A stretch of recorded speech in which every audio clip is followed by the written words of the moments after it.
হেদায়েতের সাথে নিজের জিন্দেগিকে মিলাও, কোরআনটা সিনায় লাগাও। পড়তে পারো না রে যুবক, আল্লাহর কোরআনটা মেলিয়া খুলিয়া একটু তাকায়া দেখ।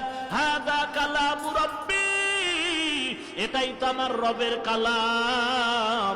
শুধু তাকাইয়া তাকাইয়াও যদি কোরআনটা দেখো, খোদার কসম করে বলি তাতেও তোমার সওয়াব। কোরআনটা শুধু তাকায় দেখবা, তাতেও সওয়াব। বাকি আলোচনা করার সুযোগ আর হলো না রে বাবা।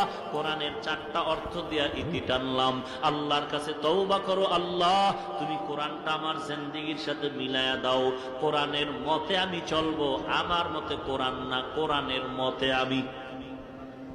আমার মতে কোরআন না, কোরআনের মতে আমি। তাহলে কোরআনের মতে যদি আমি হতে চাই, কোরআন বলে নামাজ ছাড়া যাবে না, কোরআন বলে পর্দা করা লাগবে, কোরআন বলে গীবত করা যাবে না, কোরআন বলে অন্যের হক নষ্ট করা যাবে না, মা বাবার সাথে দুর্ব্যবহার করা যাবে না, কোরআন বলে বেগানার ছবি দেখা যাবে না, কোরআন বলে জবান দিয়া গালি দেওয়া যাবে না, কোরআন বলে কাউকে হিংসা করা যাবে না। আল্লাহর কাছে চেষ্টা করো আর তৌফিক চাও। আল্লাহ তুমি তৌফিক না দিলে আমি পারবো না। আজকে তওবা করার জন্য দিল তৈরি হয়ে গেল।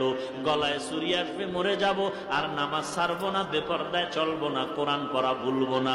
পারি না বলে পেছনে থাকবো না, চেষ্টা করব শিখার জন্য। আল্লাহ ওয়ালাদের মুহাব্বত করব, আলেম ওলামাদের বিরোধিতা করব না, কারো গীবত শিকায়াত করে গুনাহগার হব না। আল্লাহর মুহাব্বতে তওবার যদি খাঁটি নিয়ত হয়, মুনাফিকি না থাকে, খাঁটি তওবার নিয়তে দুটো হাত আল্লাহকে দেখায়া দাও। আয় আল্লাহ সবার হাত কবুল করে নেন। আয় আল্লাহ আমাদের তওবা কবুল করে নেন। তওবার উপরে মজবুত হয়ে চলার মতো তৌফিক দান করেন।